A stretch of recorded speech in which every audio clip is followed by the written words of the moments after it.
Koncom apríla boli v Trebišove zemplínske poľovnícke dni. Podujatie, ktoré ponúka verejnosti pohľad na aktivity poľovníkov, a to formou výstavy trofejí a poľovníckej kultúry.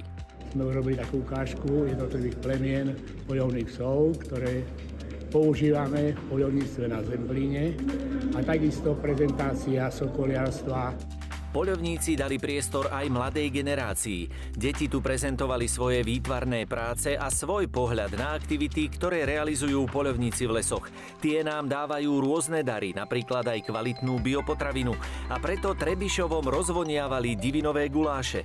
Jednotlivé poľovnícke spoločnosti a poľovnícke združenia prezentujú sa o varení guľášu, takisto je tu súťaž, kto navarí najlepší guľáš, čiže znovu sa tu prezentujú tí najlepší kuchári z toho, ktorého revíru. Súčasťou podujatia bol aj odborný seminár a zasadnutie chovateľskej rady.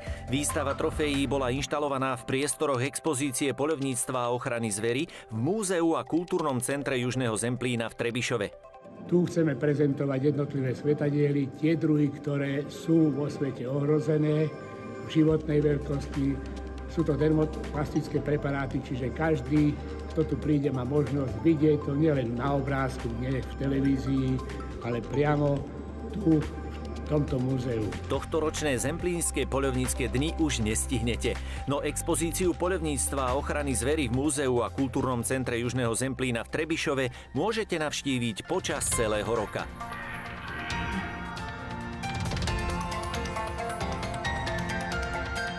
Poľovníctvo má zmysel.